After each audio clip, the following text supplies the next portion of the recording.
Vitamin ഡിയുടെയും ഈസ്ട്രോജന്റെയും കുറവാണ് മിക്ക ലേഡീസിന്റെയും hair പ്രോബ്ലംസിന് പ്രധാന കാരണം. സ്ത്രീകളുടെ മുടി വളർച്ചയ്ക്കും ശക്തിക്കും അത്യാവശ്യമായ വൈറ്റമിൻ ഡിയാലും ഹെർബൽ ഈസ്ട്രോജനാലും സമ്പുഷ്ടമായ ആദ്യത്തെ hair elixir Amrutveni hair elixir for women. തേരിൻ്റെ അണിയറ പ്രവർത്തകരാണ് ഇന്ന് നമ്മളോടൊപ്പം ഉള്ളത്. എല്ലാവർക്കും സുസ്വാഗതം. ഡയറക്ടേഴ്സ് ആക്ടർ എന്ന നിലയിലാണ് ലാലേട്ടന് ഒരു വിശേഷണമുള്ളത്. ദൃശ്യത്തിൽ നിന്ന് നേരിലേക്ക് എത്തുമ്പോൾ ജീതു എന്ന സംവിധായകന് ആ നിരീക്ഷണം എന്താണ്? എപ്പോഴും സംവിധായകരുടെ നടനായിട്ടാണ് ലാലേട്ടൻ അറിയപ്പെടുന്നത്. എന്നെ സംബന്ധിച്ചാൽ അന്നും ഇന്നും ഒരുപോലെ തന്നെ, അതിനകത്തൊരു മാറ്റവും പണ്ട് എല്ലാവരും ഇത് തന്നെയാണ് പറയുന്നത്. ലാൽ സാർ എന്ന് പറയുന്ന ആക്ടറിന്, മോഹൻലാൽ എന്ന് പറഞ്ഞ നടനെ സംബന്ധിച്ചിടത്തോളം ഒരു സംവിധായകനെ വിശ്വസിച്ചങ്ങ് വരികയാണ്. വന്നിട്ട് ഒരു വെള്ള പേപ്പർ പോലെയാണ്, എന്ത് വേണമെങ്കിലും നിങ്ങൾക്ക് വരയ്ക്കാം. നന്നായിട്ട് വരച്ചാൽ നന്നായിരിക്കും, മോശമായിട്ട് വരച്ചാൽ മോശമായിട്ടിരിക്കും. അത്രേ അത് ചെയ്യാൻ പറ്റുള്ളൂ. അത് ഞങ്ങളിപ്പോൾ 5 പടം ചെയ്തു, അതിൽ നാലാമത്തെ മറ്റേ റിലീസ് ചെയ്യാനായിട്ട്. ഈ ചെയ്ത സിനിമകളിലെല്ലാം ഇതാണ് എക്സ്പീരിയൻസ്. അഭിപ്രായമായിട്ട് എന്ന് കരുതി ഒന്നും പറയാതിരിക്കുന്നതല്ല, സ്വന്തമായിട്ട് ചിലത് അങ്ങനെയാണോ വേണ്ടത് എന്ന് ചോദിക്കുമ്പോൾ ആ ഡയറക്ടർക്ക് ഒരു കൺവിക്ഷനുണ്ട്, അതിൽ സ്ട്രോങ് ആയിട്ടാണ് നിൽക്കുന്നതെങ്കിൽ ഓക്കെ വിട്ടുകൊടുക്കും. അതാണ് വേണ്ടത്. നമുക്ക് ആ ഒരു ഫ്രീഡം, ഒരു അതാണ് എല്ലാവർക്കും. ഞാനിപ്പം ഇപ്പം ഞാൻ ഈ ബോളിവുഡിലൊക്കെ പോയപ്പോൾ എല്ലാവർക്കും ലാൽ സാറിനോടുകൂടെ വർക്ക് ചെയ്യാൻ എല്ലാവരും പറഞ്ഞു കേട്ടിരിക്കുന്നതും അതാണ്. ഒരു ആക്ടിങ് സ്കില്ലിന് അതുകൊണ്ട് അതിനപ്പുറത്തേക്ക് ഈസ് എ ഡയറക്ടേഴ്സ് ആക്ടർ. അപ്പം അതില്ല, ഇങ്ങനത്തെ ഡിമാൻഡ്സ് ഇല്ല, അങ്ങനെ ചെയ്യാൻ പാടില്ല, ഒന്നുമില്ല. അതാണ് ഏറ്റവും വലിയൊരു ഭാഗ്യം ഡയറക്ടറെ സംബന്ധിച്ച്. അതുകൊണ്ടാണ് എല്ലാവർക്കും ലാൽ സാറിൻ്റെ കൂടെ വർക്ക് ചെയ്യണം എന്നുള്ള ആഗ്രഹം. അപ്പോൾ ഈ പറഞ്ഞ പോലെ ഞാൻ കണ്ടിട്ടുണ്ട്, ഇപ്പോൾ നമ്മളെ ലൊക്കേഷനിലൊക്കെ ക്യാമറയ്ക്ക് മുന്നിൽ എല്ലാവരുടെ അടുത്തും സാർ എന്ന് പറഞ്ഞിട്ട് നിൽക്കുക, അവരും അനുസരിക്കുക, ഒരു കൊച്ചു ആൻസറിനുള്ളൊരു കുട്ടിയെ പോലെ നിൽക്കുക ചെയ്യുന്നത്. അപ്പോൾ ഒരു പക്ഷേ ഈ എഴുത്തിന് തിരക്കഥ എഴുതി വരുമ്പോൾ അവിടെ പറയുന്ന അഭിപ്രായങ്ങൾ അവിടെ വെച്ച് തീരുമോ? അതാണോ താങ്കൾ തുടരുന്ന രീതി? അങ്ങനെയല്ല. ഇപ്പോൾ ഒരു നമ്മളെന്താണ് ഒരു തിരക്കഥ വായിച്ച് പിന്നെ അതിൽ മാറ്റങ്ങളൊക്കെ ഉണ്ടാകുമ്പോൾ നമ്മൾ അതിനെക്കുറിച്ച് സംസാരിക്കാറുണ്ട്. പിന്നെ ഒരു സിനിമ തുടങ്ങിക്കഴിഞ്ഞ് അതിനെ സംസാരിച്ച് അതൊരു കുഴപ്പത്തിലേക്കാക്കിയിട്ട് കാര്യമില്ല. ഒരു സിനിമയ്ക്ക് ഒരു ജാതകം ഉണ്ടെന്ന് വിശ്വസിക്കുന്ന ആളാണ് ഞാൻ. അപ്പോൾ അതിലേക്ക് പോകും. കാര്യം നമ്മൾ ഓൾറെഡി അവരെ കമ്മിറ്റ് ചെയ്തിട്ട് ഒരു സിനിമയിൽ അഭിനയിക്കാൻ തീരുമാനിച്ചു. അത് എൻ്റെ കുഴപ്പം കൊണ്ട് ആ സിനിമയ്ക്ക് കുഴപ്പം ഉണ്ടാകാൻ പാടില്ല എന്ന് വിശ്വസിക്കുന്ന ഒരാളാണ്. നീയും കറക്റ്റായിട്ട് പറഞ്ഞല്ലോ. അത് വളരെ നന്നായിട്ട് ഇപ്പം പലപ്പോഴും ചില സിനിമകൾ ഞാൻ അഭിനയിച്ച സിനിമകൾ നിന്ന് പോയിട്ടുണ്ട്. കാര്യം നമുക്ക് ആക്ടറിൻ്റെ ഒരു റൈറ്റാണ് ചോദ്യങ്ങൾ ചോദിക്കുക എന്നുള്ളത്, അല്ലേ? ഒരു സ്ക്രിപ്റ്റിൽ എന്തുകൊണ്ടാണ് സാർ ഞാൻ ഇങ്ങനെ ചെയ്യേണ്ടത് എന്ന് പറയുമ്പോൾ അതിനൊരു മറുപടി പ്രതീക്ഷിക്കും. പലപ്പോഴും ചില സമയത്ത് മറുപടി കിട്ടിയില്ലെങ്കിൽ നമ്മൾ ഡിസ്റ്റർബ്ഡ് ആകാറുണ്ട്. അപ്പം അത് പ്രതികരിക്കാൻ സാധിക്കാതെ വരുമ്പോൾ ചിലപ്പം അതല്ലാതെ തന്നെ സിനിമ നിന്ന് പോകും. കാര്യം നമ്മൾ ചോദിക്കുന്ന ഒരു ചോദ്യത്തിന് ഒരു ആൻസർ ചെയ്യണം. ഞാനിപ്പം നേരെന്നുള്ള സിനിമയിൽ ഒരു ഡയലോഗ് എന്തിനാണ് ഞാൻ ഇങ്ങനെ പറയുമ്പോൾ പുള്ളി അത് ഞാൻ നാളെ പറയാമെന്ന് പറഞ്ഞു കഴിഞ്ഞാൽ ശരിയല്ല. അദ്ദേഹത്തെ സിനിമയെ നമ്മൾ ഡിസ്റ്റർബ്ഡ് ആയിപ്പോകും. അപ്പോൾ അദ്ദേഹം പറയേണ്ടത് ഈ ക്യാരക്ടറിന് ആ മറ്റേ സിനിമയായിട്ട് അല്ലെങ്കിൽ ആ സീനിലുള്ള ഒരു ബന്ധത്തിൽ വയ്ക്കുമ്പോൾ പറയുമ്പോൾ നമുക്കും വളരെ കൺവിൻസ്ഡ് ആയിട്ട് പോകും. അതാണ് സംവിധായകൻ പറയുന്നത് അനുസരിച്ച് അഭിനയിക്കുക എന്ന് പറയുന്നത് ഒരു ആക്ടറുടെ ധർമ്മമാണ്. പക്ഷേ അദ്ദേഹം പറയുന്നത് എല്ലാം കേൾക്കണം എന്നല്ല പറയുന്നത്. നമ്മുടെ ചോദ്യങ്ങൾ ചോദിക്കാനുള്ള സ്വാതന്ത്ര്യമുണ്ട്. പക്ഷെ നമ്മൾ വർക്ക് ചെയ്ത സിനിമകളിലൊക്കെ അത്തരം ഡയറക്ടേഴ്സ് ആയിട്ടാണ്. അപ്പോൾ ഈ പറഞ്ഞ പോലെ ചില സിനിമകൾ അതല്ലാതായി മാറും. അതൊക്കെ ഒരു സിനിമയുടെ ജാതകം ഞാൻ വിശ്വസിക്കുന്നു. കഥ പറയാൻ ലാലേട്ടനോട് എളുപ്പമാണോ? വളരെ പെട്ടെന്ന് കഥ പറയാൻ പറ്റുമോ ലാലേട്ടനോട്? ലാലേട്ടനോട് ഞാൻ സത്യം പറഞ്ഞ കഥ ദൃശ്യത്തിൻ്റെ പറഞ്ഞു 12th മാൻ്റെ ദൃശ്യം 2 ആക്ച്വലി സ്ക്രിപ്റ്റ് അയച്ചു കൊടുക്കുക. അന്ന് ഇതായിരുന്നല്ലോ, കോവിഡ് ആയിരുന്നല്ലോ. ഇതിൻ്റെ കഥ ഞാൻ ശാന്തിയോട് പറഞ്ഞു, ശാന്തി പോയി പറഞ്ഞോളാൻ പറഞ്ഞു. കാരണം എനിക്ക് ഉറപ്പാണ് ഓരോ സ്റ്റേജിൽ ചെല്ലുമ്പോഴും അതെന്താ അങ്ങനെ. കാരണം ലോജിക്കലി ഇങ്ങനെ ചോദിച്ചുകൊണ്ടേയിരിക്കും. അപ്പോൾ നമ്മളത് ആൻസർ ചെയ്യും. But it's fun actually. നമ്മൾ കാണാത്ത തലങ്ങളുണ്ടാവും ചിലപ്പം. ഇപ്പം ഒരാൾ അതുകൊണ്ട് തന്നെ ഞാൻ സ്ക്രിപ്റ്റ് എപ്പോഴും ഒത്തിരി പേർക്ക് വായിക്കാൻ കൊടുക്കും, ഫീഡ്ബാക്ക്സ് എടുക്കും. കാരണം നമ്മൾ മിസ് ചെയ്യുന്ന ഒത്തിരി കാര്യങ്ങളുണ്ടാവും. അവർ ചൂണ്ടിക്കാണിക്കും. ചില ക്രിറ്റിസിസം നമുക്ക് വിഷമം വരുവാണെങ്കിലും മാറി എന്ന് ചിന്തിക്കും. അതിനകത്തൊരു കാര്യമുണ്ടല്ലോ, ശ്രദ്ധിക്കാനാണെങ്കിലും ചില അതെന്താ അങ്ങനെ. എല്ലാവരും ചോദ്യങ്ങൾ ചോദിക്കണം. അപ്പോൾ എവിടെയെങ്കിലും പ്രശ്നം ഉണ്ടെങ്കിൽ അപ്പോഴേ നമുക്ക് കറക്റ്റ് ചെയ്യാൻ പറ്റുള്ളൂ. അപ്പോൾ ലാൽ സാറിനോട് ഞാൻ ആദ്യം ചെന്ന് കഥ പറയുമ്പോൾ ഇതെന്താണ് അങ്ങനെ, അതെന്താണ് അങ്ങനെ, അന്ന് എങ്ങനെ ഇത് ചെയ്ത്. അപ്പോൾ ഞാൻ ഓർക്കുന്നുണ്ട് ദൃശ്യം 2ൻ്റെ സമയത്ത് അത് വായിച്ചുകൊണ്ടിരുന്നപ്പോൾ എന്നോട് പറഞ്ഞു, അത് ആൻ്റണി എന്നോട് ചോദിച്ചായിരുന്നു, ഈ ഓഗസ്റ്റ് 2 ഒത്തിരി സ്ഥലത്ത് റിപ്പീറ്റ് ചെയ്യുന്നുണ്ടല്ലോ, റെപ്പറ്റേഷൻ അല്ലെന്ന് ചോദിച്ചു. ഞാൻ ഇല്ല, അത് കുഴപ്പം വരില്ല. കാരണം അതിങ്ങനെ ഇയാൾ മനസ്സിലേക്ക് അത് ഫീഡ് ചെയ്യാൻ വേണ്ടി അടിച്ചടിച്ച് കയറ്റുന്നുണ്ട്. സാധാരണ സിനിമയിൽ നമ്മൾ വാക്കുകൾ റിപ്പീറ്റ് ചെയ്യുന്നത് അവോയ്ഡ് ചെയ്യുമല്ലോ. അതിനകത്ത് ഇങ്ങനെ ഇത് തന്നെ ചെയ്യാം. അതിൻ്റെ ഒരു പർപ്പസ് ഇതാണ്. ഓക്കെ എന്ന് പറഞ്ഞു.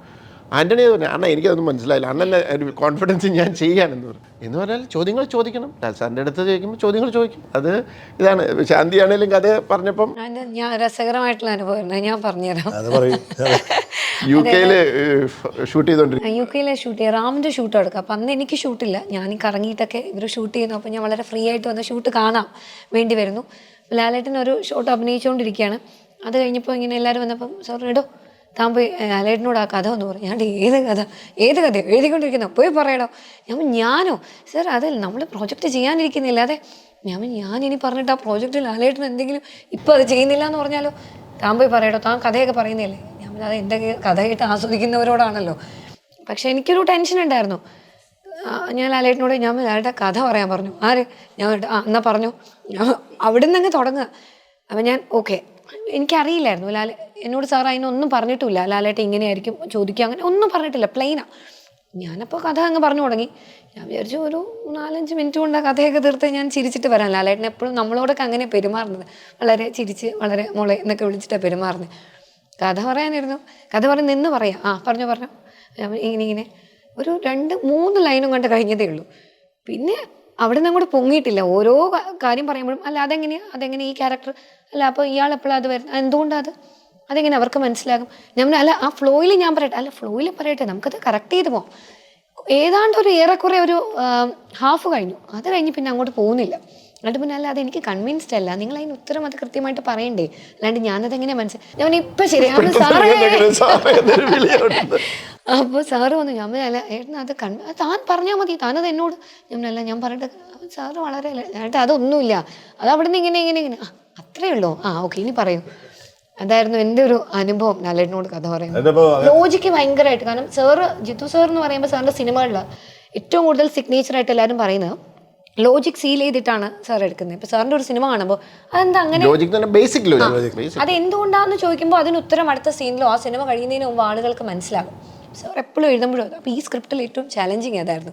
കോഡ് സീൻസ് ഓരോ കാര്യങ്ങൾ എഴുതും, അതെങ്ങനെ ആളുകൾക്ക് മനസ്സിലാവും. ഞാൻ പറയും സാറേ എത്രയൊക്കെ മനസ്സിലാക്കിയാൽ മതി, അത് വേറല്ലോ ഞാനാണല്ലോ ചെയ്യുന്നത്, ഞാനാണല്ലോ അതിൻ്റെ കോറായിട്ട്. ഞാൻ അല്ല സാർ അപ്പോൾ സാറിൻ്റെ കയ്യിൽ നിന്നാണ് ഞാനത് മനസ്സിലാക്കുന്നത്. സ്ക്രിപ്റ്റ് എന്ന് പറയുന്നതാണ് ഒരു അടിത്തറ വളരെ സ്ട്രോങ് ആയിരിക്കണം. അപ്പോൾ അതുപോലെ ജിത്തു സാറിൻ്റെ ആ ബ്രാൻഡിങ്ങിൽ സാറ് ലോജിക് സീൽ ചെയ്യുന്ന പോലെ തന്നെയാണ് ലാലേട്ടൻ എന്നുള്ള ഒരു ആക്ടർ അത് അഭിനയിക്കുമ്പോൾ ഓരോ സീനും. കോടതിയിലും അങ്ങനെയായിരുന്നു കേട്ടോ. നമ്മൾ കോർട്ട് റൂം ചെയ്യുമ്പോഴെല്ലാം തന്നെ ചിലപ്പോൾ തിരക്കഥ വായിച്ചുവെങ്കിലും ഓരോ സീനിനും ഓരോ ഡയലോഗ് പുതിയത് കൊടുക്കുമ്പോൾ അല്ല അതെന്തിനാ അയാൾ അത് പറയുന്നത്, എന്താണ് ഇവിടുത്തെ റെലവൻസ് എന്ന് ചോദിക്കും. അങ്ങനെയാണെങ്കിൽ തിരക്കഥയിൽ ഒരു പറയാം എല്ലാ സിനിമയ്ക്കും ഇത് ബാധകമല്ലാതെ, കാരണം ഇത് അങ്ങനെ കഥ അത് ഒരു ഭയങ്കര ഹ്യൂമറായിട്ടുള്ള നമുക്ക് ഒരു മേക്ക് ബിലീഫിലേക്കുള്ള സിനിമയിൽ നമ്മൾ ഇപ്പോൾ നാണമില്ലാതെ അഭിനയിക്കുക എന്നൊക്കെ പറയും. അപ്പോൾ എന്തിനാണ് താൻ ഈ സിനിമയിൽ പോയി അഭിനയിച്ചതുകൊണ്ടാൽ അത് നമ്മുടെ ഒരു രസമാണ്. ആ കഥയും നമുക്കിഷ്ടമായി. അപ്പോൾ അതിൽ നമ്മളടുത്ത് ചില കഥകൾ വന്ന് പറയുമ്പോൾ അല്ല ഇതിൻ്റെ ലോജിക്കിനെ പറ്റി സംസാരിക്കുക. ലോജിക്കില്ല, അങ്ങനെ സിനിമകൾ ചെയ്യാം. പക്ഷേ ഇത്തരം സിനിമകൾ ഇത് വളരെ ഇമ്പോർട്ടൻ്റ് ആയിട്ടുള്ളൊരു ഫിലിമാണ്. ഇപ്പോൾ ആസ് ആൻ ആക്ടർ എനിക്കും വളരെ ഇഷ്ടമുള്ളൊരു സിനിമയാണ്, വളരെ ഇമ്പോർട്ടൻ്റ് ആയിട്ടുള്ള സിനിമയാണ്. കാര്യം നമ്മൾ കൈകാര്യം ചെയ്യുന്ന പ്രമേയം അത്രയും ശക്തമായ പ്രമേയമാണ്. അതിൻ്റെ അതിപ്പം ഒരു ലോയർ എന്ന് പറയുന്ന ആൾ അയാൾ ആദ്യമേ നമ്മുടെ ഓഡിയൻസിനോട് പറയാണ് ഞാൻ ഇത്ര മിടുക്കനല്ല, എനിക്ക് ടച്ചില്ല, ഞാനിത് ശരിയാകുമെന്നറിയില്ല എന്ന് പറഞ്ഞിട്ടാണ് ആദ്യമേ ഒരു ക്ഷമാപണത്തോടു കൂടിയാണ് നമ്മൾ സിനിമയിലേക്ക് വരുന്നത്. അതിൻ്റെ അവസാനം അങ്ങനെയാണ് പറയുന്നത് ആസ് എ ലോയർ എനിക്ക് ഇതിൻ്റെ വിജയപരാജയങ്ങളെ പറ്റി. അപ്പോൾ അത്രയും ഒരു ഡിപ്രഷനിലൊക്കെ അത് ആ കഥാപാത്രത്തിനാണ്, അല്ലെങ്കിൽ അയാൾക്ക് എന്ത് സംഭവിച്ചെന്നൊക്കെയുള്ള സിനിമ കാണുമ്പോഴാണ്. അപ്പോൾ അത്തരം കാര്യങ്ങളിൽ അയാൾക്ക് വിജയിക്കുകയോ പരാജയപ്പെടുകയോ എന്തോ ആകും, പക്ഷേ അയാൾ പറയുന്ന കാര്യങ്ങളോ അയാൾ ചെയ്യുന്ന കാര്യങ്ങളിൽ വളരെ ലോജിക്ക് ഉണ്ടാവണം, അല്ലെങ്കിൽ അയാൾ ആ കേസായിട്ട് എടുക്കാൻ പാടില്ല. അതുകൊണ്ടാണ് ആ ചോദ്യങ്ങൾ വന്നത്. പക്ഷേ അതിൻ്റെ അർത്ഥം ഇത് 100% ലോജിക് സീൽഡ് എന്നുള്ള ബേസിക് ലോജിക്കേ നമുക്ക് ചെയ്യാൻ പറ്റുള്ളൂ. കോർട്ട് റൂം ഡ്രാമ ഇതിനൊരു ചെറിയ പ്രശ്നമുണ്ട്. കുറേ ഏരിയ നമ്മൾ ഇതിനുവേണ്ടി വെച്ചിട്ടുണ്ട്. പക്ഷേ ഫുൾ ലോജിക്ക് സീൽ ചെയ്യാൻ പോയാൽ ഒരു 4-5 എപ്പിസോഡ്സ് ആയിട്ട് സീരീസ് ആയിട്ട് ചെയ്യേണ്ടി വരും. അപ്പോൾ ഇപ്പം ഞങ്ങൾ ചില കാര്യങ്ങൾ ചിലപ്പോൾ ഓഡിയൻസിന് സംശയം ഉണ്ടാവും. പക്ഷേ എന്ത് ചെയ്യാൻ പറ്റും, അത് അവരോടൊക്കെ ചോദിച്ചു മനസ്സിലായി. ഇപ്പം ദൃശ്യം 2-ൽ ഉണ്ടായിരുന്ന വലിയ പ്രശ്നമായിരുന്നു. ഈ ബോൺസ് എല്ലാം ചാക്കി കെട്ടി ഇങ്ങനെ കൊണ്ടുവന്നു, ഇങ്ങനെയാണ് കൊണ്ടുവന്നത്. യഥാർത്ഥത്തിൽ അതെ, ഞാനത് പോയി ചോദിച്ച് മനസ്സിലാക്കിയിട്ടാണ്, കാർഡ്ബോർഡിലോ ഇതിലാണ്. പക്ഷേ ഞാനത് എവിടെ പോയിട്ടുണ്ടെങ്കിൽ പറയും ഇങ്ങനെയാണ് ഇപ്പം നടക്കുന്നതെന്ന് പറയാൻ നിർത്തിയില്ല. പക്ഷെ അപ്പോൾ ആൾക്കാർക്ക് അത് പ്രശ്നമായിട്ട് തോന്നും. അത് പിന്നീട് എങ്ങനെയെങ്കിലും കണ്ടുപിടിക്കുക, അത്രേ ഉള്ളൂ. അല്ല, ഒരു ട്രയൽ എന്ന് പറയുന്നത് ഇതിപ്പോൾ ഒരു എത്ര മാസം നടന്ന ട്രയലായിട്ടാണ് നമ്മൾ കാണിക്കുന്നത്? ഒരു വർഷത്തിനുള്ളിൽ നടന്നതാണ്. അതിനെ നമ്മൾ 2 മണിക്കൂർ 2.5 മണിക്കൂറിൽ കംപ്രസ് ചെയ്യുമ്പോൾ ഇത് കംപ്രസ് ചെയ്താൽ മാത്രം പോരെ, ഇത് ആൾക്കാർക്ക് വിശ്വസിക്കാൻ വേണം. അപ്പോൾ അതാണ് ചലഞ്ച് എന്ന് പറയുന്നത് സ്ക്രിപ്റ്റിങ്ങിൽ. ഒരു അഡ്വക്കേറ്റാണ് ഇതിനകത്ത് ഏറ്റവും പ്രധാനപ്പെട്ട ഒരു ക്യാരക്ടർ. അപ്പോൾ ഇതിനകത്ത് ലാലേട്ടൻ ആദ്യം ചെയ്ത അഡ്വക്കേറ്റ് ക്യാരക്ടർ ഏത് സിനിമയിലാണെന്നറിയാം? അങ്ങനെ പെട്ടെന്ന് ചോദിച്ചാൽ തകല് കുട്ടാമ്പറ. തകല് വെട്ടാമ്പറ വളരെ പടമാണ്. അതിലൊന്നും വെറുതെ പറയുന്നത് അത് കോട്ട് പോലും ഇട്ടില്ല, അഡ്വക്കേറ്റ് പോൾ എന്ന് അങ്ങനെ പറയുന്നേ ഉള്ളൂ. അതേ പറഞ്ഞു, നസീർ സാറിന്റെ ജൂനിയർ ആയിട്ട് ഒരു റിലവൻ്റ് ആയിട്ടുള്ള ഒരു ക്യാരക്ടർ ഈ പറയുന്ന അതിവനിലെ. അതെ, പിന്നെ ഹരികൃഷ്ണൻസ് ഉണ്ട്, ജനകൻ ഉണ്ട്, ഹലോയിലുണ്ട്. പക്ഷെ അതിലൊന്നും നമ്മൾ കോടതിയിൽ പോകുന്നതായിട്ടോ ഒന്നുമില്ല. എനിക്കാണ് അതിബലിന് മാത്രമാണ് കുറച്ചുകൂടി ഏറ്റവും കൂടുതൽ. പക്ഷേ നമ്മൾ ഈ സിനിമയിൽ കോടതിയിൽ പോകുക എന്ന് പറയുന്നത് നമ്മൾ കോടതിയുടെ സെറ്റ് ഇടുകയും ഒരു യഥാർത്ഥ കോടതിയുടെ അറ്റ്മോസ്ഫിയർ ഉണ്ടാക്കി 20 ദിവസം അതിനകത്തായിരുന്നു അവർക്ക്. 70% കോർട്ട് പ്രൊസീജിയർ അതിനകത്ത് വലിയ ഡിസിപ്ലിനുള്ളൊരു സ്ഥലമാണ്. എണീക്കുന്നത് എങ്ങനെ, ഇരിക്കുന്നത് എങ്ങനെ, വർത്തമാനം പറയുന്നത് എങ്ങനെ, നടക്കുന്നത് എങ്ങനെ, അല്ലെങ്കിൽ നമ്മുടെ കോസ്റ്റ്യൂം കോട്ടിടുന്ന ഒരുപാട് കാര്യങ്ങളുണ്ട്. അതൊരു യൂണിഫോം അല്ലേ. ലാല് സംശയം ചോദിക്കുന്നതിൻ്റെ കാര്യം പറഞ്ഞപ്പോൾ, ലോജിക്കിനെ പറ്റി ചോദിക്കുന്ന കാര്യം ഇപ്പോൾ രസകരമായ കാര്യം ഓർമ്മ വന്നതാണ്. ഞങ്ങളൊരിക്കലും ഒരു പടത്തിൽ അഭിനയിക്കുന്ന സമയത്ത് വളരെ ഒരു ക്രിട്ടിക്കൽ സീനാണ്. ഞാൻ വില്ലനാണ്. അപ്പോൾ ഞാനും എൻ്റെ ഒരു ഗാങ്ങും കൂടെ വിദേശത്തുനിന്ന് ചാർട്ടേഡ് ഫ്ലൈറ്റിൽ വരുന്നു. ഒരു സ്ഥലത്ത് വന്നിട്ട് ഞങ്ങൾ വളരെ രഹസ്യമായിട്ട് ഒരു സ്ഥലത്ത് പോകുന്നു. അപ്പോൾ ലാലൊക്കെ ഈ ചന്തയില അട്ടിമറിക്കാരാണ്, മറ്റേ ചുമട്ടുതൊഴിലാളികളാണ്. അപ്പോൾ ഞങ്ങളിങ്ങനെ പോയ സമയത്ത് ഒരു സ്ഥലത്ത് കൂടെ ആരും അറിയാതെ രഹസ്യമായിട്ട് പോകാൻ വേണ്ടി ചന്തയിലെ ഈ ചുമട്ടുതൊഴിലാളികളെല്ലാം കൂടെ ഞങ്ങളെ വളയും. അതെടുത്തോണ്ടിരിക്കുന്നത്. അപ്പോൾ ഇങ്ങനെ വന്നപ്പോൾ ലാൽ പെട്ടെന്ന് ഡയറക്ടറോട് ചോദിച്ചു, അതല്ല ഇവർ വളരെ രഹസ്യമായിട്ട് ചാർട്ടേഡ് ഫ്ലൈറ്റിലൊക്കെ വന്ന ആളുകളല്ലേ, ഇവരിതിലേ തന്നെ വരും എന്നുള്ളത് ഞങ്ങളെങ്ങനെ അറിഞ്ഞു? റൈറ്ററെ വിളിച്ചേ. ഡയറക്ടറോട് ചോദിച്ചു, അല്ല ഇതിപ്പോൾ ലാൽ സാർ ചോദിക്കുന്നത് ഇവരിങ്ങനെ, അപ്പോൾ ലാൽ ആലോചിക്കുന്നത് വെച്ചാൽ ഇതിന് മുമ്പ് അങ്ങനെ എന്തെങ്കിലും സീനുണ്ടോ, ഇവർ വരുന്നുണ്ടോ എന്നൊക്കെ അങ്ങനെ പറയുന്ന എന്തെങ്കിലും സീനൊക്കെ ഉണ്ടോ എന്നാണ് ലാൽ മനസ്സിൽ വെച്ചിട്ട്. അല്ല, എങ്ങനെയാണ് ഈ വില്ലന്മാരും ഗ്രൂപ്പും കൂടെ ഇതിലേ വരുന്നു എന്ന് ഈ ചുമട്ടുതൊഴിലാളികളായ ഞങ്ങൾ അറിഞ്ഞത് എങ്ങനെയാണ്? ഈ റൈറ്റർ അത് ചിലപ്പോഴോ അപ്പം തനിക്കറിയില്ല, ചിലപ്പോഴോ അപ്പം തനിക്കിതറിയാൻ പാടില്ല. അല്ല അത് പറയണം, ഇത് നാളെ ആളുകൾ ചോദിക്കുന്നതാണ്. അപ്പോൾ ചിലപ്പോൾ ഒന്നും പറയാൻ പറ്റില്ല. ഇത് ഇപ്പം അങ്ങനെയാണ്. പിന്നെ അതിനൊരു സീനുണ്ടാക്കി. അങ്ങനെ വരുമ്പോഴാണ് അവർക്കും അതിനെപ്പറ്റി അതുപോലെ തന്നെ ഈ ഡയറക്ടേഴ്സ് ആക്ടേഴ്സ് എന്ന് പറഞ്ഞ പോലെ അതും പറയാമല്ലേ. ഞാനും കൂടെ ഒരു ഇതുപോലെ തന്നെ ഞാൻ വില്ലനാണ്. അപ്പോൾ വളരെ ദേഷ്യത്തോട് എൻ്റെ ഷർട്ടിൽ കുത്തിപ്പിടിച്ചിട്ട് എന്നോടൊരു ഡയലോഗ് പറയാം.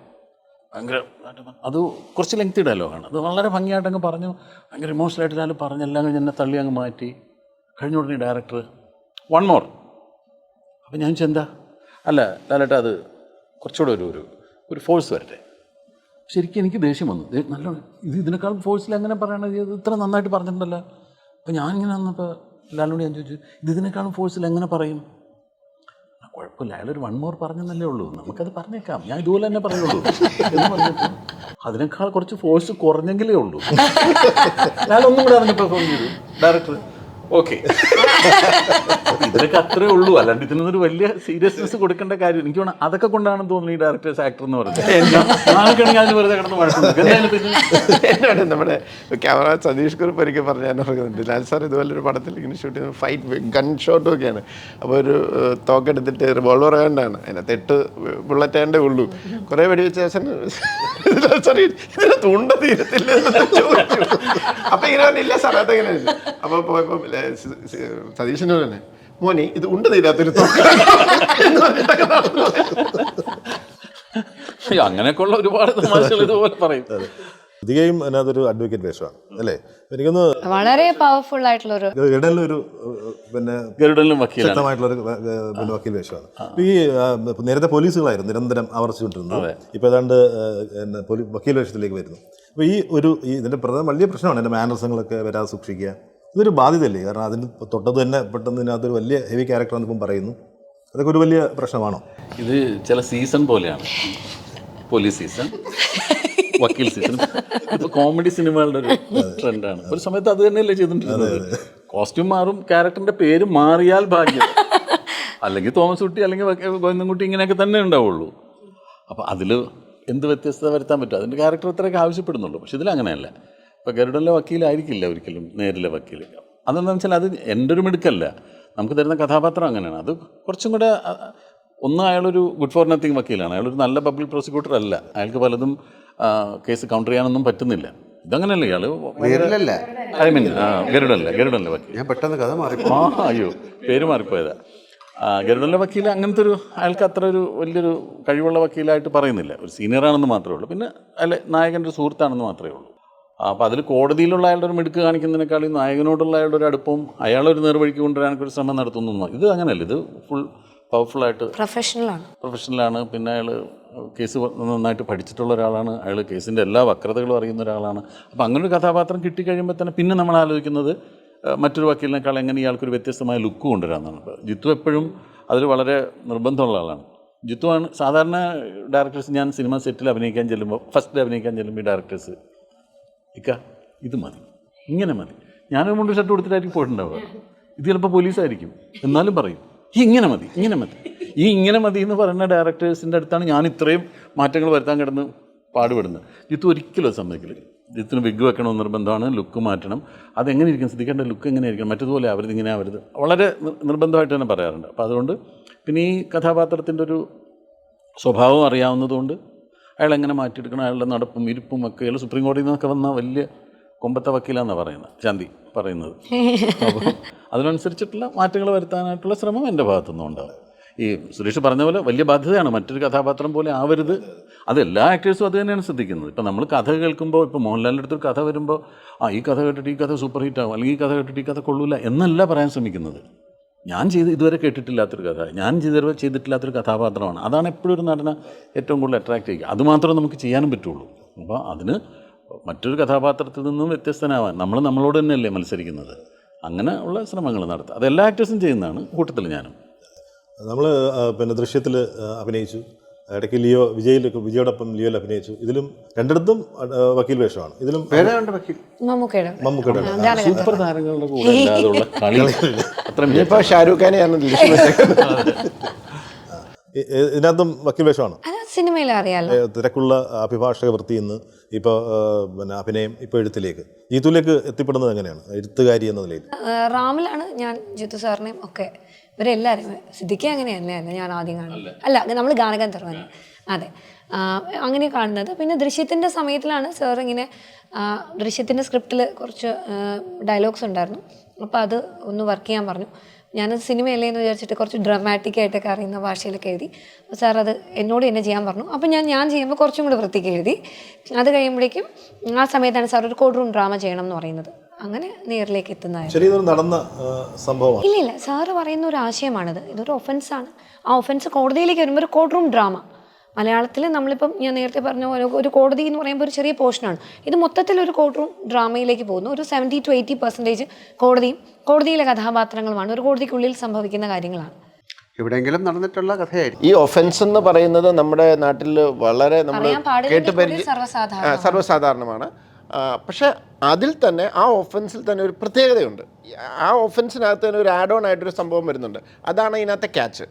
അത് വെച്ചിട്ടാണ് വർക്ക് ചെയ്തത്. പക്ഷേ ഞാൻ എന്നിട്ട് അതിനെക്കുറിച്ച് റിസർച്ച് ചെയ്തപ്പം ഇത് പല രീതിയിൽ പല രാജ്യത്തും നടന്നിട്ടുണ്ട്. പക്ഷേ അതിനെ അപ്രോച്ച് ചെയ്തിരിക്കുന്ന രീതിയൊക്കെ പല രീതിയിലാണ്. എനിക്ക് വേണമെങ്കിൽ ഇതിനെ ബേസ് ചെയ്ത് ഡോക്യുമെൻ്ററിയോ സിനിമയോ അതൊക്കെ വന്നിട്ടുണ്ട്. പക്ഷേ അതൊക്കെ വേറെ രീതിയിലാണ്. കാരണം ഇതൊരു നോർമൽ അല്ല, നമ്മൾ ഒത്തിരി കേട്ടിട്ടുള്ള ഒരു ഒഫൻസാണ്. പക്ഷേ അതിനകത്തൊരു പ്രത്യേകതയുണ്ട്. അതാണ് അതിൻ്റെ ക്യാച്ച്. ഒരുപക്ഷെ ലാലേട്ടൻ്റെ കരിയറിൻ്റെ തുടക്കത്തിൽ ഏറ്റവും കൂടുതൽ മികച്ച തിരക്കഥകൾ കിട്ടിയ ഒരാളാണ്. അത് പിന്നെ പത്മനാഭൻ സാറിന് തുടങ്ങി ഇങ്ങേറ്റം ഇപ്പം ജിത്തുവിലേക്ക് വരാൻ നിൽക്കാം, MT സാറിൻ്റെത്. അങ്ങനെ ഒരുപക്ഷെ താങ്കളുടെ ആക്ടറിനെ മൗൾഡ് ചെയ്തെടുക്കാൻ ഏറ്റവും കൂടുതൽ സഹായിച്ചിട്ടുള്ളതാണ്. പക്ഷേ ഇന്ന് ഒരു 40-44 വർഷങ്ങൾക്ക് ഇപ്പുറം അത്രയും വെല്ലുവിളി ഉയർത്തുന്ന തിരക്കഥകൾ ലാലേട്ടൻ എന്ന് പറഞ്ഞ അഭിനയം തേടിയെത്തുന്നില്ല എന്നൊരു പരാതിയോ അല്ലെങ്കിൽ അങ്ങനെ ഒരു വിഷമോ ഉണ്ടോ? രണ്ടും പരാതി പറഞ്ഞിട്ടും വിഷമിച്ചിട്ടും കാര്യമില്ല. കാര്യം അതിൻ്റെ സമയങ്ങളൊക്കെ മാറി. ആ സമയത്തെ കഥകൾ ഇപ്പോൾ എടുത്തു കഴിഞ്ഞാൽ എങ്ങനെയാണെന്നൊന്നും നമുക്ക് പറയാൻ പറ്റില്ല. അത്ര ശക്തരായ എഴുത്തുകാരുണ്ടോ എന്ന് ചോദിച്ചു കഴിഞ്ഞാൽ അങ്ങനെയും പറയാൻ പറ്റില്ല. അതൊരു സമയമാണ്. പക്ഷേ ആ സമയത്ത് നമുക്ക് അതിലൂടെ സഞ്ചരിക്കാൻ സാധിച്ചു എന്ന് പറയുന്നത് വലിയ ഒരു ഭാഗ്യമാണ്. തീർച്ചയായിട്ടും നല്ല കഥകൾ ഉണ്ടാകാൻ സാഹചര്യമുള്ള സമയമാണ്, വളരെ സ്ട്രോങ്. പക്ഷേ സിനിമ അതിൻ്റെ വലിയ രീതിയിലേക്ക് വളർന്നു പോയി. അപ്പം കൂടുതലും ഒരു ബിസിനസ് എന്ന് പറയുന്നത് ഇത്തരം വളരെ സീരിയസ് സിനിമകൾക്കല്ല. ഒരു കമേഴ്ഷ്യൽ ഫിലിം എന്ന് പറയുന്ന, എല്ലാം കമേഴ്ഷ്യൽ ഫിലിമാണ്, എന്നാലും അതിൽ ഒരു അതിൻ്റെ വലിയ രീതിയിലുള്ള സിനിമകളിലേക്ക് മാറി. അപ്പം അതിൻ്റെ പോസിബിലിറ്റീസ് മാറി. പക്ഷേ എന്തായാലും വളരെ ശക്തമായ പ്രമേയങ്ങൾക്ക് എപ്പോഴും സാധ്യതയുള്ള ഒരു കാര്യം തന്നെയാണ്, പ്രത്യേകിച്ച് മലയാളത്തിൽ. എന്തുകൊണ്ടാണ് പ്രത്യേകം അങ്ങനെ ചോദിക്കുമ്പോൾ ജയിലറിലെ മാത്യൂസിനെ വളരെ വന്നു പോകുന്ന ഇടങ്ങളേ ഉള്ളൂ, പക്ഷേ ലാലെന്ന് പറയുന്ന നടനെ അത്രയധികം ഷോക്കേസ് ചെയ്തു. അത് മറ്റൊരു ഇപ്പം നമ്മൾ മലയാള സിനിമയ്ക്ക് അങ്ങനെ കഴിഞ്ഞിട്ടുണ്ടോ എന്നുള്ളത് ഒരു ചോദ്യം തന്നെയാണ്. അല്ലല്ല, അത് ഒരുപാട് ഡിഫറൻസ്. മാത്യു എന്ന് പറഞ്ഞിട്ട് അയാൾ മലയാളത്തിൽ മാത്യു എന്ന് പറഞ്ഞിട്ടൊരു സിനിമ എടുത്തു കഴിഞ്ഞാൽ ചിലപ്പോൾ അത് അത്ര നന്നാവണമെന്നില്ല. കാര്യം അയാൾ എന്ത് ചെയ്യുന്നു എന്നുള്ളത് കൊണ്ടല്ലോ. കാര്യം ആ സിനിമയിൽ ആ ഏറ്റവും രജനീകാന്ത് എന്ന് പറയുന്ന ഏറ്റവും വലിയൊരു സൂപ്പർ സ്റ്റാറിനെ ഹെൽപ്പ് ചെയ്യാനായിട്ടാണ് മാത്യു വരുന്നത്. മാത്യുവിൻ്റെ അടുത്ത് ഹെൽപ്പ് ചോദിച്ചിട്ടാണ് വന്നിരുന്നത്, അല്ല ചുമ്മാ മാത്യു എന്ന് പറഞ്ഞ് വന്നു കഴിഞ്ഞാൽ കാര്യമില്ല. അപ്പോൾ അതുപോലെ മലയാള സിനിമയിൽ മാത്യു എന്ന് പറഞ്ഞിട്ട് നാളെ ഒരു സിനിമ എടുത്താൽ ഇത് ഭയങ്കര സക്സസ്ഫുൾ ആകണമെന്നൊന്നുമില്ല. അല്ല, പ്ലേസ് ചെയ്യുന്നിടത്തൊരു ഭംഗിയുണ്ട്, അത്രയും ശക്തമാണ് ആ ക്യാരക്ടറിന്. ഞാൻ പറഞ്ഞത് വളരെ അത് കുറച്ചേ ഉള്ളൂ. ഇത് പറഞ്ഞുകൊണ്ടാണ് ഇന്ന് അദ്ദേഹത്തിൻ്റെ ബർത്ത്ഡേ ആണ്, രജനീകാന്തിൻ്റെ. രജനീകാന്ത് സാർ. അപ്പോൾ അദ്ദേഹത്തിനൊരു നല്ല ജന്മദിനാശംസകളും ഇതിൻ്റെ കൂടെ ചെയ്യുന്നു. ഇപ്പോൾ നേരത്തെ പറഞ്ഞു ഇതിനകത്തൊരു കോർട്ട് റൂം ഡ്രാമയാണ്, ഒരു 70% ഒരു കോടതിക്കുള്ളിൽ നടക്കുന്ന രംഗങ്ങളാണ്. ഒരു പക്ഷേ ഒരു ഡയറക്ടർ തമ്മിൽ വെല്ലുവിളി ഉയർത്തുന്ന സംഭവമാണ്. കാരണം ആ കോർട്ടിനകത്ത് വേണം ഇത് ഇത്രയും ചെയ്യാൻ, അല്ലേ? അതൊരു ലിമിറ്റേഷനാണ്, ഒരു പരിമിതിയാണ്, ഒരു വെല്ലുവിളിയാണ്. തീർച്ചയായിട്ടും വെല്ലുവിളിയാണ്. നമുക്കിപ്പോൾ അതിനകത്തെന്ന് വെച്ചാൽ ആ കോടതിക്കകത്തെ ഇമോഷൻ, അതിൽ നിന്ന് കഥയിലുള്ളതും ആ കോടതിക്കകത്തെ ഇമോഷനും അതിനകത്തെ മത്സരം, അത് അതിൻ്റേതായ ഭംഗിയോടുകൂടി നമ്മൾ പ്രേക്ഷകരുടെ മുന്നിലെത്തിച്ചാൽ അവരെ അത് എൻഗേജിങ് ആക്കി ഇരുത്തിയാൽ മാത്രമേ അത് വർക്കൗട്ടാവുള്ളൂ. അതാണ് അതിൻ്റെ ചലഞ്ച്. അപ്പോൾ അതുകൊണ്ട് തന്നെയാണ് കഴിഞ്ഞ 1-2 സ്ഥലത്ത് ലാൽസാറും പറഞ്ഞു, ലാൽസാറിനോട് പറഞ്ഞു ഞാൻ 4 ക്യാമറ യൂസ് ചെയ്ത് കഴിയുന്നതും ഇപ്പോൾ സിദ്ദിഖിൻ്റെ അടുത്ത് ലാൽസാറിൻ്റെ അടുത്ത് ഈ സീൻ ഇങ്ങനെ കൊടുക്കുമ്പോൾ മോനെ ഇതെവിടം വരെയാന്ന് ചോദിക്കുമ്പോൾ ഞാൻ പോകുന്നിടത്തോളം പോട്ടെ എന്ന് പറയും. കാരണം ഒരു ഡ്രാമ പോലെ ആക്ട് ചെയ്യുന്നു. ലാൽസാറിന് ഡയലോഗ് ലാൽസാറിനും അല്ലെങ്കിൽ ഇവിടെ വേറെ ആൾക്കുമാണ്. അവിടെ ക്യാമറ ഉള്ളപ്പം അവിടെ ഇരിക്കുന്ന സിദ്ദിഖിന് സെപ്പറേറ്റ് ക്യാമറയും വെച്ചിട്ടുണ്ട്. ലൈവായിട്ടാണ് റിയാക്ഷൻ പോകുന്നത്. അപ്പോൾ അവിടെ എടുത്തു കഴിഞ്ഞിട്ട് ഇങ്ങനെ കൈ വെച്ചിട്ട് ആ റിയാക്ട് ചെയ്യുന്നതിനേക്കാളും എപ്പോഴും ആക്ടേഴ്സിന് ഭയങ്കര ഇതായിരിക്കും അത് ലൈവായിട്ട് അവിടെ നടക്കുമ്പോൾ ചെയ്യുന്നത്. അതിപ്പോൾ അങ്ങനെ തന്നെ ക്യാപ്ചർ ചെയ്തെടുക്കാനുള്ള ശ്രമമാണ്. ചിലയിടത്ത് എനിക്ക് ഭയങ്കര സ്ട്രെയിൻ ഉണ്ടായിട്ടുണ്ട്. ഒരു ക്യാമറ ഓപ്പറേറ്ററോട് ചെന്നിട്ട് ഇന്ന ഡയലോഗ് കഴിയുമ്പോൾ ഇങ്ങോട്ട് ഷിഫ്റ്റ് ചെയ്ത് അങ്ങോട്ട് പോകണം, ഇങ്ങനെ പോകണം എന്ന് എല്ലാം മാക്സിമം ഫോക്കസ് ഷിഫ്റ്റും ഒക്കെ പറഞ്ഞ് ചെയ്ത് അങ്ങനെ മാക്സിമം അത് ലൈവായിട്ടാണ് ക്യാപ്ചർ ചെയ്തത്. അത് മാത്രമല്ല ബാക്കി കേസ് കേൾക്കുന്ന ചില ആൾക്കാരുടെ റിയാക്ഷനും ഉണ്ട്. അത് രണ്ടാമത് എടുത്തു കഴിഞ്ഞാൽ ചിലപ്പം കിട്ടില്ല, അത് കിട്ടാൻ സാധ്യതയുണ്ട്. പക്ഷെ ഒരു കേട്ടുകൊണ്ടിരിക്കുമ്പോഴുള്ള ഒരു റിയാക്ഷൻ ഉണ്ടല്ലോ. പിന്നെ നമ്മൾ ടേക്ക് എന്ന് പറയുന്ന സമയത്ത് ഉള്ളൊരു ഇൻവോൾവ്മെൻറ്റ് ആയിരിക്കില്ല രണ്ടാമത് ചിലപ്പോൾ ക്ലോസപ്സ് എടുക്കുന്ന സമയത്ത്, പല റിയാക്ഷൻസ് എടുക്കുന്ന സമയത്ത്. കാര്യം പണ്ട് സിനിമയിൽ റിയാക്ഷൻസൊക്കെ എല്ലാവരും പോയിട്ട് പിന്നെ ഒരു കൈ അങ്ങനെയല്ല, ഇത് പ്രസൻ്റായിട്ട്. കാര്യം അത് ഞാൻ അദ്ദേഹത്തിനോട് ചോദിക്കുകയും ചെയ്തു. കാര്യം അത് വളരെ കോംപ്ലിക്കേറ്റഡ് ആണ് ഇതിൻ്റെ ഷൂട്ടിങ്. കാര്യം 70% ഒരു റൂമിൻ്റെ അകത്തിരുന്ന് ഷൂട്ട് ചെയ്യാന്ന് പറഞ്ഞു കഴിഞ്ഞാൽ അതിന് വേറെ ഭയങ്കരമായ ആവശ്യമില്ലാത്ത ഷോട്ടുകളൊന്നും എടുക്കാൻ പറ്റില്ല. മറ്റേ സ്ക്രീനോ അങ്ങനെയൊക്കെ ഒന്നും പാടില്ല. ഇതൊരു വളരെ ഇമോഷണലും നമ്മളുടെ മുഖം തന്നെയാണ് കൂടുതൽ കോൺസെൻട്രേറ്റ് ചെയ്യേണ്ടത്. അത് വളരെ ഭംഗിയായിട്ടാണ് ചിത്തു കൈകാര്യം ചെയ്തിരിക്കുന്നത്. പറഞ്ഞ പോലെ ആക്ടേഴ്സിന് ഈ വലിയ ഗുണം ചെയ്യുമെന്ന് പറഞ്ഞു. കറക്റ്റ്. ഞങ്ങൾ ഡബ് ചെയ്യാൻ വരുമ്പോഴാണ്, ഞാൻ ഡബ് ചെയ്യാൻ വന്ന് ഡബിങ് സമയത്താണ് അയ്യോ ഈ റിയാക്ഷനൊക്കെ എപ്പോൾ ചെയ്തതാണാവോ എന്ന് നമുക്കിങ്ങനെ തോന്നും. നമ്മൾ അറിഞ്ഞിട്ടുണ്ടാവില്ല. നമ്മൾ ആ സീൻ എല്ലാവരും ഇൻവോൾവ് ചെയ്യുകയാണല്ലോ ആ സീനിൽ. അപ്പോൾ ചിലപ്പോൾ സംസാരിക്കുന്ന ആൾ മാത്രമായിരിക്കും. അപ്പോൾ നമ്മളത് കേട്ടുകൊണ്ടിരിക്കുന്നു. അയാൾ പറയുന്നത് ചിലപ്പോൾ ഇയാൾക്ക് ഇഷ്ടമുണ്ടാവില്ല. അപ്പോൾ തൊട്ടടുത്തിരിക്കുന്ന ജൂനിയർ ആയിരിക്കും ചിലപ്പോൾ നോക്കുക, അതല്ലെങ്കിൽ ആ സമയത്ത് ചിലപ്പോൾ വേറൊരു പേപ്പർ എടുത്തിട്ട് ഒന്ന് റെഫർ ചെയ്യാനായിരിക്കും തോന്നുക. ഇതൊക്കെ ഈ സീനിൽ നമ്മൾ ഇൻവോൾവ് ചെയ്യുമ്പോൾ ഇതെല്ലാം നമ്മൾ ചെയ്യും.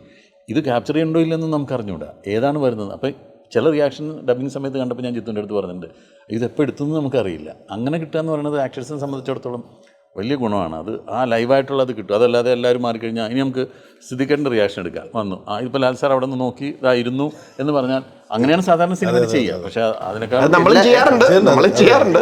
പക്ഷേ ഈ ഇതിൽ അങ്ങനെ ഒരു വലിയൊരു മാത്രമല്ല എല്ലാ ആക്ടേഴ്സും ലൈക്ക് ഇതിൽ ജഗദീഷ് ആയാലും ഗണേശനായാലും ഇതിൽ അഭിനയിച്ചിരിക്കുന്ന അനശ്വര, പ്രിയാമണി, എല്ലാവരും അവരുടെ റോളുകൾ ഏറ്റവും മനോഹരമായിട്ട് അവർക്ക് ചെയ്യാൻ സാധിച്ചു. കാരണം ആ ക്യാരക്ടേഴ്സ് അങ്ങനെയാണ്.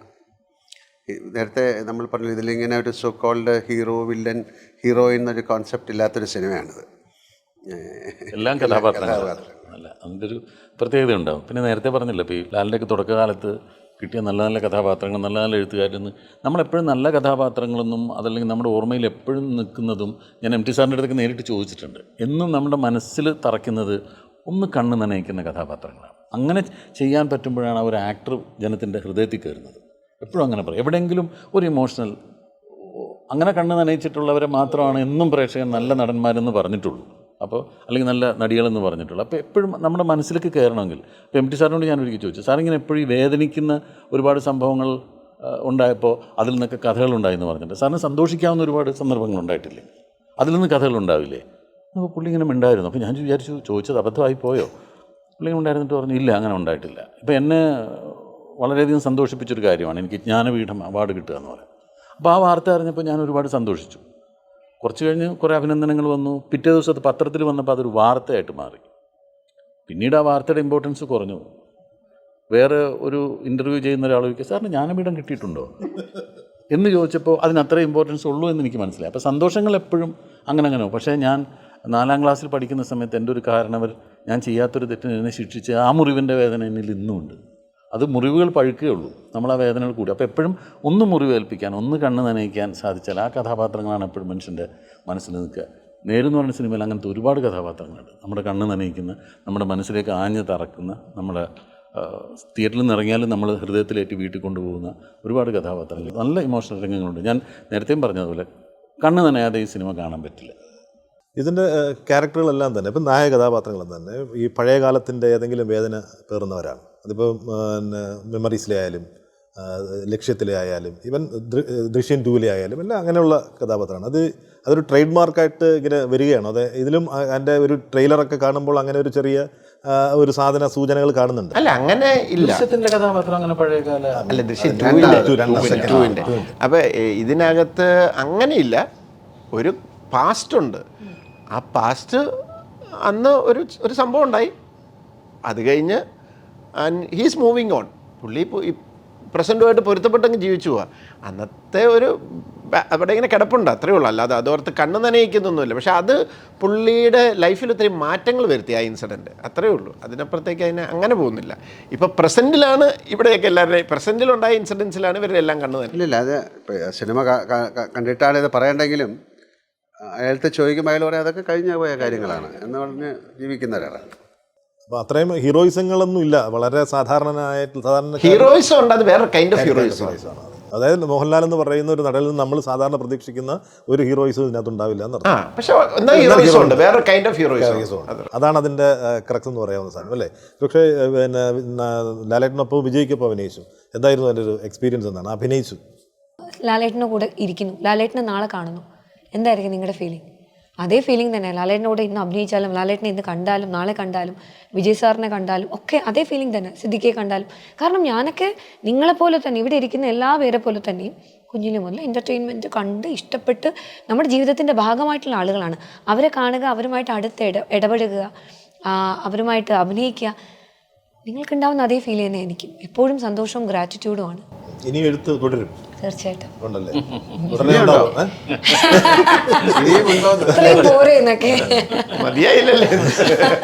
ഏട്ടാ, ഒരു ഇപ്പം നിലവിൽ പിന്നെ സാറിന് ജയപരാജയങ്ങളിലൊന്നും അങ്ങനെ കണ്ട് സന്തോഷിക്കാൻ നിസ്സംഗത ഭാഗത്തോടു കൂടി കാണുന്ന ഒരാളാണ്. വളരെ ഒന്നും അങ്ങനെ ചെയ്യുന്നില്ല. പക്ഷേ ഇന്നത്തെ ഏറ്റവും വലിയൊരു പദം തന്നെയുണ്ട്, റിവ്യൂ ബോംബിങ് എന്നുള്ളൊരു വേർഡ് തന്നെ വന്നു.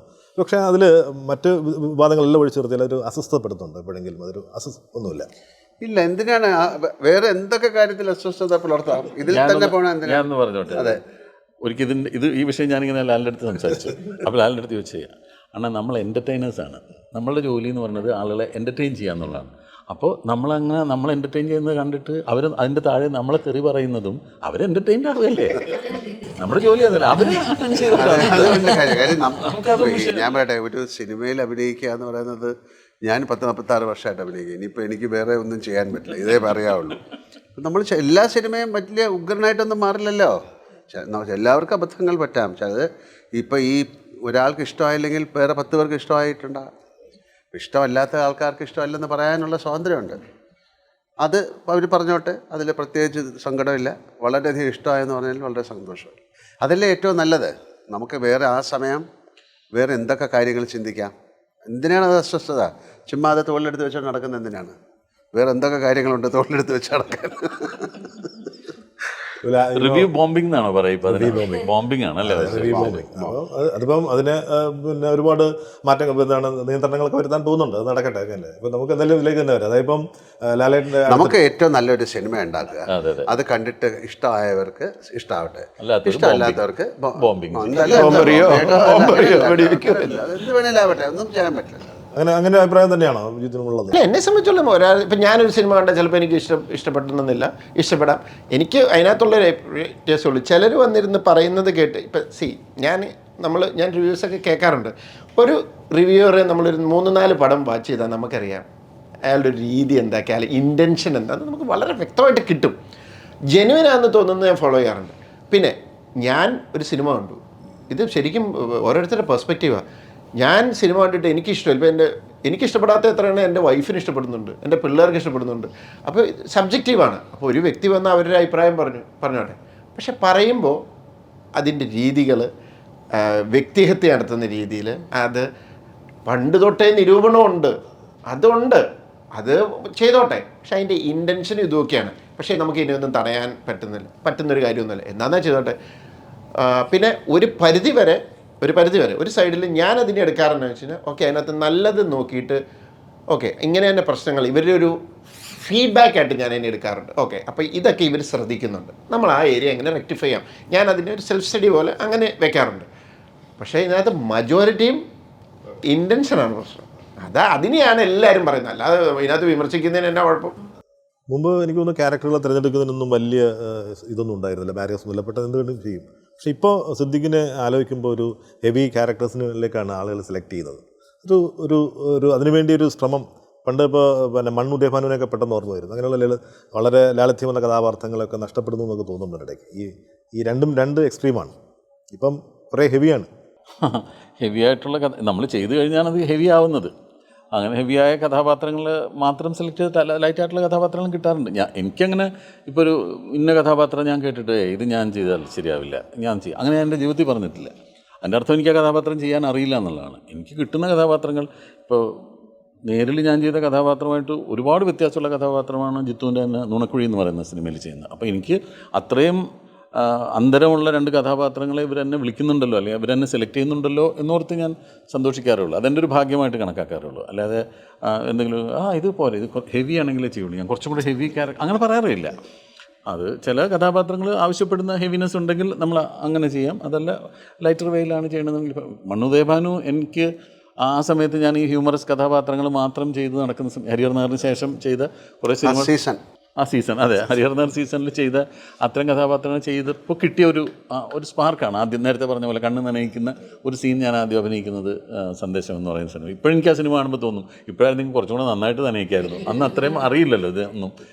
അപ്പോൾ അങ്ങനെ കിട്ടിയിട്ടുണ്ട്. ഇപ്പോൾ പക്ഷേ വെറൈറ്റി ഓഫ് ക്യാരക്ടേഴ്സ് കിട്ടാറുണ്ട്. ഇപ്പോൾ വില്ലൻ കഥാപാത്രങ്ങൾ മാത്രം ചെയ്ത് തന്നെ അങ്ങനെ ടാഗ്ലൈൻ ചെയ്തിട്ടില്ല. ഇയാളെ വില്ലൻ റോൾ ചെയ്താൽ അല്ലെങ്കിൽ ഇയാൾ നല്ലത് ചെയ്ത ആളുകൾ ഇഷ്ടപ്പെടില്ല എന്ന് അങ്ങനെ പറയാറില്ല. ഒരു സമയത്ത് വില്ലൻ ചെയ്യുമ്പോൾ തന്നെ ഒരു സമയത്ത് നല്ല കഥാപാത്രങ്ങൾ കിട്ടാറുണ്ട്. അതൊരു ഭാഗ്യമായിട്ട് തന്നെയാണ്. പക്ഷേ ആ മണ്ണുദയഭാനു എന്ന് പറയുന്ന ക്യാരക്ടറിൻ്റെ ചില ഡയലോഗ്സൊക്കെ മനസ്സിലുണ്ട്. ആ സ്കൂളിൻ്റെ പുറത്ത് അമ്മ ഇങ്ങനെ വന്നിരിക്കുന്നത് അതിൽ ആ വേർപ്പിൻ്റെ ഇതുണ്ടാവും എന്ന് പറയുന്ന ഒരു സാധനം ഉണ്ടല്ലോ, ഭയങ്കര അന്ന് തന്നെ ഭയങ്കരമായിട്ട് ചെയ്ത ആ ഡയലോഗും അതിൻ്റെ പ്രസൻറ്റേഷൻ, അതാണ് ആദ്യം അങ്ങനത്തെ ഒരു കഥാപാത്രം കിട്ടുന്നത്. പിന്നീട് പലതിലും അങ്ങനെയൊക്കെ വന്നിട്ടുണ്ട്. ലാലേട്ടൻ്റെ പിന്നെ അഭിനയത്തിന് ചില പ്രശ്നങ്ങളൊക്കെ സംഭവിച്ചെന്ന് പറഞ്ഞിട്ടുള്ള ഒരുപാട് ചർച്ചകൾ നടക്കുന്നുണ്ട്. അങ്ങനെയല്ല എന്നുള്ള കാര്യങ്ങളൊക്കെ. ഇപ്പോൾ ഈ ട്രെയിലർ ഇറങ്ങിയതിൻ്റെ പിന്നാലെ അദ്ദേഹത്തിൻ്റെ സൂക്ഷ്മാഭിനയമൊക്കെ ഞങ്ങൾ കാണുന്നു എന്ന് പറഞ്ഞുള്ള ചർച്ചകളാണ് ഇപ്പോൾ സജീവം. ശരിക്കും ജീത്തുവിൻ്റെ ഒരു കാഴ്ചപ്പാട് അങ്ങനെ എന്താണ്, അല്ലെങ്കിൽ വിലയിരുത്തൽ എന്താണ് ഡയറക്ടർ സൈഡിൽ നിന്ന്? അല്ല, മുമ്പുള്ള പോലെ വെച്ചാൽ മുമ്പ് ചെയ്ത കഥാപാത്രങ്ങൾ പോലത്തെ കഥാപാത്രങ്ങളല്ലല്ലോ പിന്നീട് ചെയ്തത്. ഓരോ കഥാപാത്രത്തിനല്ലേ അഭിനയിക്കുന്നത്. മുൻപ് കൊടുത്ത ആ കാലഘട്ടത്തിലെ പോലത്തെ കഥാപാത്രം കൊടുത്താൽ അതേപോലത്തെ അഭിനയം വരും. എനിക്ക് ഒരിക്കലും തോന്നിയിട്ടില്ല അഭിനയം എങ്ങോട്ടോ പോയി അതിനിപ്പോൾ തിരിച്ചൊന്നും എനിക്ക് തോന്നിയിട്ടില്ല. ഇതിൻ്റെ പേര് തന്നെ അഭിനയം. എന്ത് സൂക്ഷ്മാഭിനയം ചെയ്യാത്തത് വളരെ സൂക്ഷിച്ച് നമുക്ക് അങ്ങനെയല്ല, ഇത് it's all depends upon the script. അങ്ങനെയാണല്ലോ, നമുക്ക് കിട്ടുന്ന ഒരു കഥാപാത്രം ആൾക്കാർക്ക് ഇഷ്ടമായാൽ അത് ഓക്കെ, അതല്ലെങ്കിൽ മോശമായി മാറും. അല്ലാതെ നമുക്ക് പ്രത്യേകിച്ച് ഇനിയും ഒരു സ്പെഷ്യൽ അഭിനയം എന്ന് പറയുന്ന കാര്യത്തിലേക്കൊന്നും അറിയില്ലല്ലോ എനിക്ക്. നമുക്ക് ആദ്യമേ ഇത് അഭിനയിക്കാറുള്ളൂ. നമ്മൾ ആദ്യമേ അത് ഈ പറഞ്ഞ പോലെ നമ്മൾ നേരിൽ പറഞ്ഞ പോലെ അതെ അതൊരു പാവമാണ്, ഇത് ശരിയാകോ ഇല്ലയോ എന്നറിയില്ല, അങ്ങനെ അങ്ങ് പോട്ടെ. ഈ എല്ലാവരും എടുത്തു പറയുന്ന ഒരു ഭയങ്കര സൂക്ഷ്മ അഭിനയമുള്ളതാണ് ദൃശ്യത്തിലെ ക്ലൈമാക്സ് സീൻ, ദൃശ്യം 1-ലെ ക്ലൈമാക്സ് സീൻ. അത് സൂക്ഷ്മാഭിനയം ചെയ്ത സമയം എനിക്ക് ഓർമ്മയുണ്ട്. എന്നിട്ടിട്ട് കുഴപ്പിച്ചിട്ട് എനിക്ക് എന്റെ ഡയലോഗ് പറയാൻ പറ്റില്ല, എന്നെ ചിരിപ്പിക്കാൻ. വേറെ ഇന്റർവ്യൂ പറഞ്ഞു ഒന്നും ശ്രദ്ധിക്കാത്ത ഒരാളാണ് ഇത്. നമുക്കെന്നിട്ട് പ്രേക്ഷകർ അല്ലെങ്കിൽ ആളിങ്ങനെ പറയും അത് ലാലങ്ങനെ സൂക്ഷിച്ച് ചെയ്താന്ന് പറഞ്ഞാൽ നമുക്ക് ചിരി വരും. ഇതൊന്നും മൈൻഡ് ചെയ്യുക പോലും ചെയ്യില്ല. എങ്ങനെയല്ല അത് ചെയ്ത് ഇങ്ങനെ വന്നാണ് ഇപ്പോഴാണോ അത് പറയുന്നത്, നമുക്ക് മറ്റേ അത് പറയാം എന്ന് പറയുന്ന ആളാണ്. അപ്പോൾ അതിൽ സൂക്ഷ്മാഭിനയം കേൾക്കുമ്പോൾ നമുക്ക് ചിരി വരും. അല്ല, ആ ഇടവേളകളെല്ലാം അദ്ദേഹം അതിൻ്റെ ഒരു എക്സസൈസ് അല്ലെങ്കിൽ ആക്ടിങ്ങിലേക്ക് വരുന്നതിനുള്ളൊരു ഒരു സമയമായിട്ട് തോന്നുന്നുണ്ടല്ലേ അങ്ങനെ എടുക്കുന്നത്, മനഃപൂർവ്വം എടുക്കുന്നതാണെന്ന് പലരും പറഞ്ഞു കേട്ടിട്ടുണ്ട്, കൂടെ വർക്ക് ചെയ്തിട്ടുള്ള ആൾക്കാരൊക്കെ. ഇങ്ങനെ അദ്ദേഹം ആ തമിഴ് വേറെ ഇതിന് ഭയങ്കര ഞാൻ അങ്ങനത്തെ ഒരാളാണ്. ഇപ്പം ഒന്നും ഇനി മാറ്റാക്കില്ല, പണ്ട് മുതലേ അങ്ങനെയാണ്. ആദ്യത്തെ എൻജോയ് ചെയ്ത് ചെയ്യുക. അതെ, അതില്ലേ നമ്മുടെ ഇതിൻ്റെ ഇടയിൽ ഈ ഒരു ഇൻ്റർവ്യൂവിൻ്റെ ഇടയിലും ഇത് ഭയങ്കര ഒരു സീരിയസ് കാര്യമാക്കി മാറ്റേണ്ട കാര്യമൊന്നുമില്ലല്ലോ. അങ്ങനെ ഒരു സാഹചര്യം വരുമ്പോൾ അതിനെക്കുറിച്ച് ചെയ്യാം. ഇപ്പോൾ അത്തരത്തിലുള്ള സിനിമകളൊക്കെ ചെയ്യാം. ഇപ്പം നമ്മളിപ്പോൾ വാനപ്രസ്ഥം എന്നുള്ള സിനിമ ചെയ്ത സമയത്ത് നമ്മുടെ കൂടെ ഉള്ള ആരാണെന്ന് നോക്കണം. അവരുടെ ആവശ്യമില്ലാതെ പോയിട്ട് കഥകളി ആചാൻ്റെ തമാശ പറഞ്ഞാൽ അങ്ങനെ പറ്റില്ലല്ലോ. അപ്പം അത് ഈ വേഷമൊക്കെ ഇട്ട് നിൽക്കുമ്പോൾ നമുക്ക് തന്നെ തോന്നും ആവശ്യമില്ലാത്ത പറയാൻ പാടില്ല. അപ്പം ഓരോന്നിനും ഓരോ സമയമുണ്ട് എന്ന് പറയുന്നതാണ്. കാലമുണ്ട്. പക്ഷെ എനിക്ക് ഉറപ്പാണ് ആ കഥകളി ആചാൻ്റെ അടുത്ത് തമാശ പറഞ്ഞിട്ടുള്ളത് ഒരിക്കലും അത് പറയാനില്ല.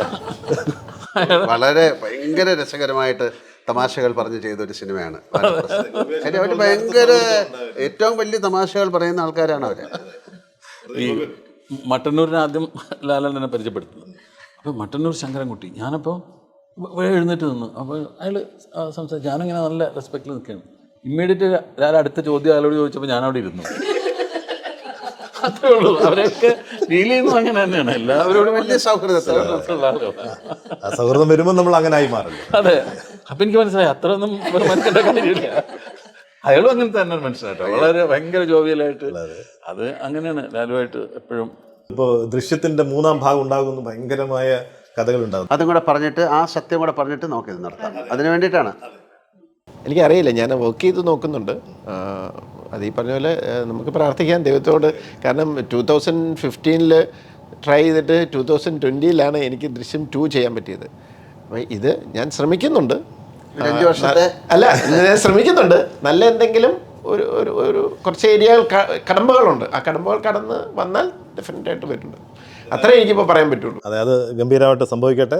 ഈ നേരിനും ഭാഗ്യമുണ്ടെങ്കിൽ ഒരു സീക്വൽ ഉണ്ടാവാൻ പ്രാർത്ഥിക്കുന്നു. ഡിസംബർ 20-നാണ്. എല്ലാവരും ഈ പറഞ്ഞ പോലെ തിയേറ്ററിൽ മാത്രം പോയിരുന്ന് ആസ്വദിക്കേണ്ട ഒരു സിനിമയായി മാറട്ടെ. നേര് തെളിയട്ടെ. Thank you.